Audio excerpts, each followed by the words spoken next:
Zee 24 तास एक पाऊल पुढे। राज्यपालांचे निर्देश राज्य सरकारला बंधनकारक असून त्यांचे निर्देशांचं पालन यापुढेही सरकार करेल अशी ग्वाही मुख्यमंत्री पृथ्वीराज चव्हाण यांनी दिलेली आहे। गरज पडल्यास न्यायालयामध्ये सादर केलेल्या प्रतिज्ञापत्रामध्ये दुरुस्ती करण्याची तयारीही सरकारनं दाखवली आहे। विदर्भ मराठवाड्यासाठी अखर्चिक निधी कुठेही इतरत्र वळवला जाणार नाही अशी भूमिका देखील त्यांनी स्पष्ट केलेली आहे।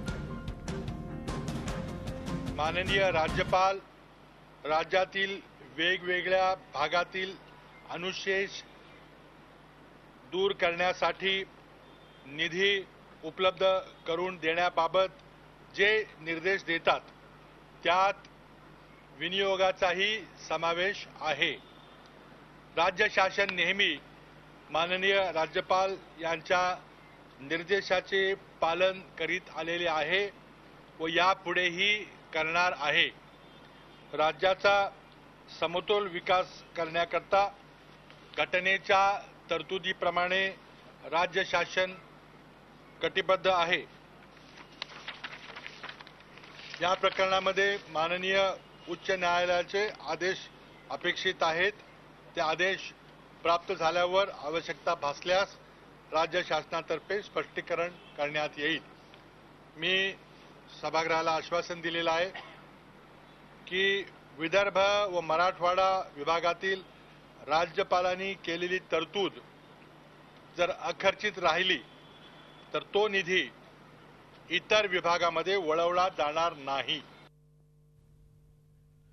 आणि या संदर्भामध्ये आपण अधिक माहिती घेणार आहोत आमचे प्रतिनिधी दीपक भातुसे यांच्याकडून। दीपक, मुख्यमंत्र्यांनी ग्वाही दिलेली आहे की राज्यपालांचे निर्देश जे आहे त्याचं पालन केलं जाईल, काय अधिक माहिती आहे? विशाल, याच्यात प्रमुख जी अडचण होती ती राज्यपालांचे निधी वाटपाचे निर्देश सरकारने मान्य केले होते कोर्टात, परंतु तो निधी कशा प्रकारे खर्च करायचा या संदर्भात राज्यपाल निर्देश देऊ शकत नाहीत असं ॲडव्होकेट जनरलनी हायकोर्टात मत मांडलं होतं। आणि या ॲडव्होकेट जनरलच्या मतावरूनच विरोधकांनी कालपासून विधानसभेत गोंधळ सुरू केला होता आणि सरकारला दारेवर धरलं होतं। आज शेवटी सरकारने या संदर्भात माघार घेतली आणि राज्यपालांना निधी वाटपाचे जसे अधिकार देण्याचा अधिकार आहेत, निधी वाटप कसा करायचा त्याचबरोबर हा निधी खर्च करायचा या संदर्भातील निर्देशही आमच्यावर बंधनकारक असतील असं मुख्यमंत्र्यांना विधानसभेत स्पष्ट करावं लागलं। आज सत्ताधारी पक्षांनी सुद्धा विरोधी पक्षांना या प्रकरणी साथ दिली, कारण भीती होती की मराठवाडा आणि विदर्भासाठी जो निधी राज्यपाल अलॉकेट करतात, निधी देतात, तो खर्च जर इतर भागात झाला, कारण खर्चात कसा करायचा याचे निर्देश राज्यपालांना द्यायचे अधिकार नाही असं ॲडव्होकेट जनरलनी म्हटलं होतं। तर हा निधी जो आहे तो इतर भागात वळवला जाईल अशी भीती विरोधकांनी व्यक्त केली होती आणि सत्ताधारी आमदारांनी मराठवाडा आणि विदर्भातल्या सुद्धा याला विरोधकांची साथ दिली होती।